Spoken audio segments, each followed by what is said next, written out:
Marc VDS Honda rider Jack Miller will miss next weekend's MotoGP race at Motegi after fracturing his right tibia in a training accident in Spain.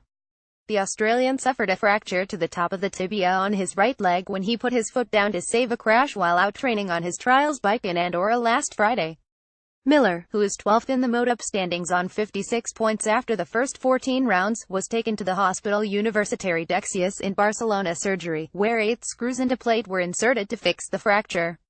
The Marc VDS rider is able to move his leg already and will begin physiotherapy back in Andorra in order to get him fit enough for his home round at Phillip Island a week after the Japanese Grand Prix. Obviously I'm both disappointed and frustrated to have to sit out the Japanese Grand Prix through an injury sustained while training, especially as it wasn't even a crash, said Miller. We were out trials riding and I put a foot down when I lost traction from the front tire. 9 times out of 10 that would have been the end of the story, especially at such a low speed, but this time I must have caught my foot on something and ended up fracturing my right tibia close to the knee. The injury has been stabilized with a plate and screws and I already have some movement, but it's clear that I won't be fit for Motegi.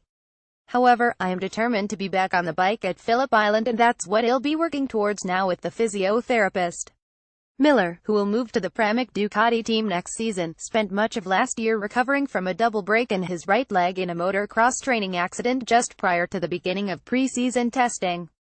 The Australian's broken right leg comes just a month after Yamaha's Valentino Rossi suffered a fracture to his right tibia and fibula in a similar incident while training in Italy.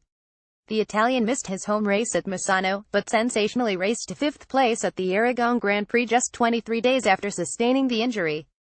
Marc VDS has not announced a replacement for Miller for the Motegi race at present, but will be required to by the regulations should he be unable to ride at Phillip Island. Read more from Lewis Duncan.